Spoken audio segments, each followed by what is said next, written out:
The restaurant was quiet, too quiet. Crystal glasses glimmered under soft amber light. A violin whispered through hidden speakers. And, at a corner table near the tall glass window, a man sat alone, hands folded over white linen, shoulders rigid, eyes tracing the edge of his water glass like it held answers to questions he hadn't dared ask in 3 years. Larry Summer hadn't been on a date since the death of his lovely wife, Anna. His calendar held no space for dating. That part of Larry Summer died when Anna did. Not since the cancer took her. Not since he learned to braid Lily's hair with shaking hands and bury grief where a 6-year-old couldn't see it. And tonight, he wasn't even sure he deserved to be here. Then the door opened. Sarah Clark stepped inside, breath caught, eyes sweeping the room with a quiet dread of someone who'd been the punchline too many times to hope anymore. She adjusted the strap of her burgundy purse like she was bracing for impact. Outside the window, 3 men in varsity jackets pressed phones to the glass, recording with cruel smiles. They were the only ones who knew the truth. This wasn't a date. It was a setup. A joke, a performance designed to shatter 2 people already fighting to stay whole. But what happened next left the entire restaurant in tears. Larry Summer hadn't meant to say yes. When Trevor cornered him in the warehouse break room 3 days ago, all smiles and friendly pats on the shoulder, he'd almost said no. Almost. But Trevor had this way of making loneliness sound like a disease that needed curing, and Larry, God help him, was tired of being tired. Tired of microwaving dinosaur-shaped chicken nuggets alone. Tired of Lily asking why other kids had mommies who braided hair better than Daddy did. Tired of folding Anna's sweaters he still couldn't throw away. So when Trevor said a friend of a friend knew someone who might be perfect, Larry nodded before his brain caught up to his heart. What he didn't know was that across town, in a cramped teacher's lounge, Sarah Clark was having the exact same conversation with Destiny. A mutual acquaintance had texted. Blind date. Nice guy. Single dad. She'd stared at those words for 20 minutes, her thumb hovering over the decline button, remembering. Remembering Marcus, who'd laughed when she showed up. Remembering David, who'd taken one look and said he had a family emergency. Remembering the Instagram comments under her church photo that made her cry into her pillow for 3 nights straight. But something in her, some stubborn flicker that refused to die, whispered one more time. So she said yes. Back at the warehouse, Brett and Jason huddled near the loading dock, phones out, barely containing their laughter. Brett had found Sarah's profile on a dating app for plus-sized women. His words, said with a smirk that made Trevor uncomfortable, but not uncomfortable enough to stop it. The plan was simple. Set up the date. Record Larry's reaction. Post it. Go viral. Maybe even make some money. They'd done worse for laughs. Jason was already editing the caption in his head. When your boy gets catfished IRL. Trevor told himself it was harmless. Just a joke. Larry would laugh about it eventually. Probably. That evening, Larry stood in his daughter's doorway watching her color a picture of a house with 3 stick figures. Daddy, Lily, and a blank space she'd labeled someone nice. When she looked up with those eyes, Anna's eyes, she said, "You look handsome, Daddy." Mommy would say you look handsome. He kissed her forehead, tasting salt he hadn't realized was there. Then he drove to the Golden Terrace, wearing his lucky shirt, unaware that outside, 3 men were already gathering with phones raised, waiting for humiliation to walk through the door. The moment Sarah stepped inside, she knew. Maybe it was the way the hostess smiled too carefully. Maybe it was the glint of phone screens reflecting off the window glass. Or maybe it was just the practiced instinct of a woman who'd learned to smell cruelty before it landed. Her hand trembled as she approached the table. And when Larry actually stood, pulled out her chair, met her eyes like she was a person worth meeting. Something inside her cracked. Not broke. Cracked. Like ice that's been frozen too long, finally remembering it used to be water. They talked. God, they talked. At first it was small, work, weather, the strange comfort of routines. But then Larry asked about her students, and Sarah's whole face changed. She told him about Marcus in 3rd period, who wrote poetry about his grandmother's hands. About Keisha, who finally stopped flinching when Sara called on her. About teaching the giver and watching teenagers discover that sameness isn't safety.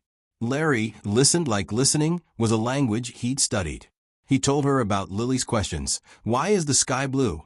Where do people go when they die? Why don't you smile like you used to? Sarah's eyes filled. You answer them, she asked. Every single one, he said. Even when I don't know.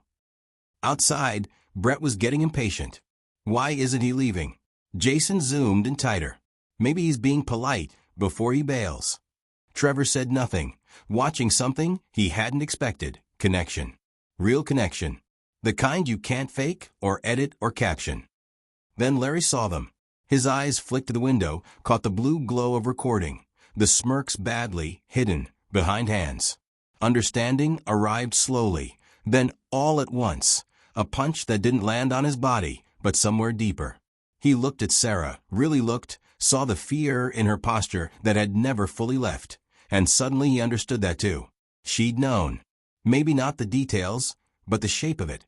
She'd walked in expecting to be hurt, and came anyway. He stood. Sara's face drained. Larry. But he was already moving, not toward the exit, toward the window. The restaurant quieted. Even the violin stopped.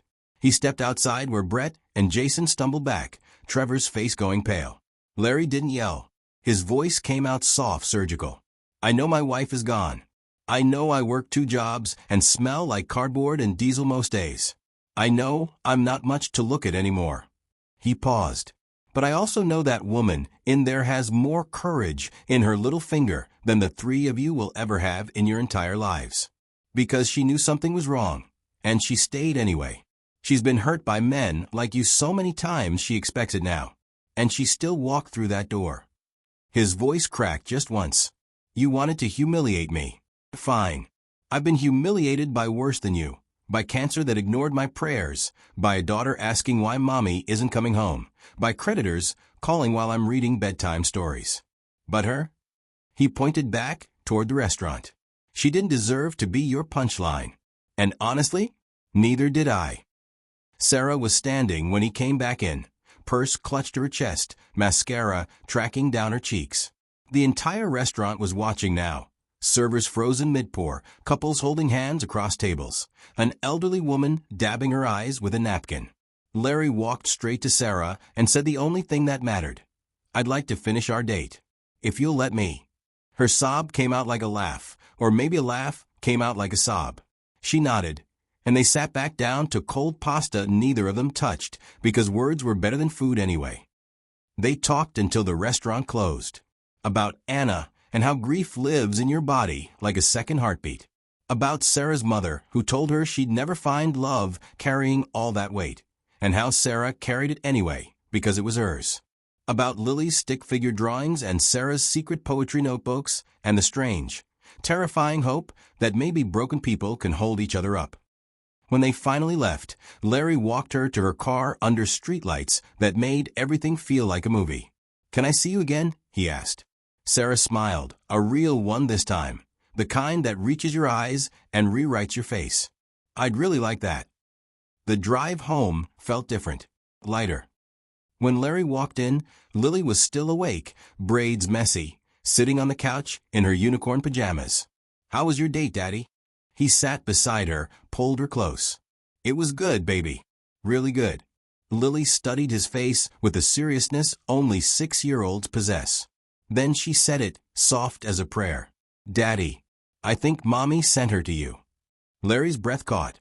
He looked at his daughter. This small, perfect person who carried Anna's eyes and her own kind of wisdom. And maybe she was right. Maybe love doesn't end. Maybe it just changes shape. 3 months later, they were walking through downtown Cedar Falls, Larry, Sara, and Lily between them, holding both their hands. Lily chattered about her new teacher and the caterpillar she'd found at recess. Sara laughed, squeezed Larry's hand, and whispered, Is this real? He kissed her temple. I think so. Behind them, near the coffee shop, Trevor stood watching. He'd deleted the video that night. Apologized twice since. But seeing them now, this family that cruelty accidentally built, he understood something he'd never learned in school. Kindness isn't weakness. It's the only strength that matters. And sometimes the joke isn't on who you expect. Sometimes the universe is laughing at you, teaching you that love grows best in soil you never meant to plant. If this story reminded you that kindness is stronger than cruelty, that love sees what eyes often miss, and that second chances can bloom in the most unexpected places, then this channel needs you. We're building something rare here, a community that believes humanity is worth celebrating, one story at a time. Hit that subscribe button, because the world is full of Larrys and Saras waiting to remind us what courage really looks like. And trust me, the next story will move you just as deeply. We'll see you there.